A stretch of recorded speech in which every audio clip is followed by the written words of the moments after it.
Hey guys, how's it going? My name is Adam. Today I'm going to show you how to fix Facebook screen size. So first of all, go ahead to your App Store or Google Play, and what I'm going to do here, I'm going to just go ahead and start looking for Facebook, and I'm going to double check if my Facebook app needs to be updated. If it does, just go ahead and do it, and if it doesn't, just move along to the next step. Now what I'm going to do, I'm going to just go back to my screen, go ahead to my browser.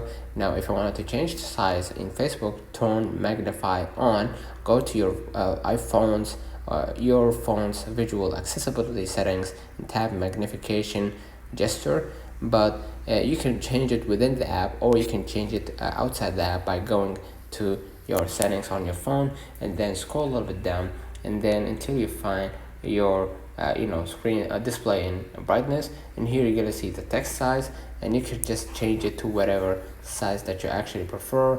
If you want it to make it bigger or smaller, you can do that as well, and afterwards you could go back to apply the settings on your phone. So let me know in the comments if this video helped you. Don't forget to like and subscribe. Don't forget to follow us on social media, and we will definitely see you in the next one.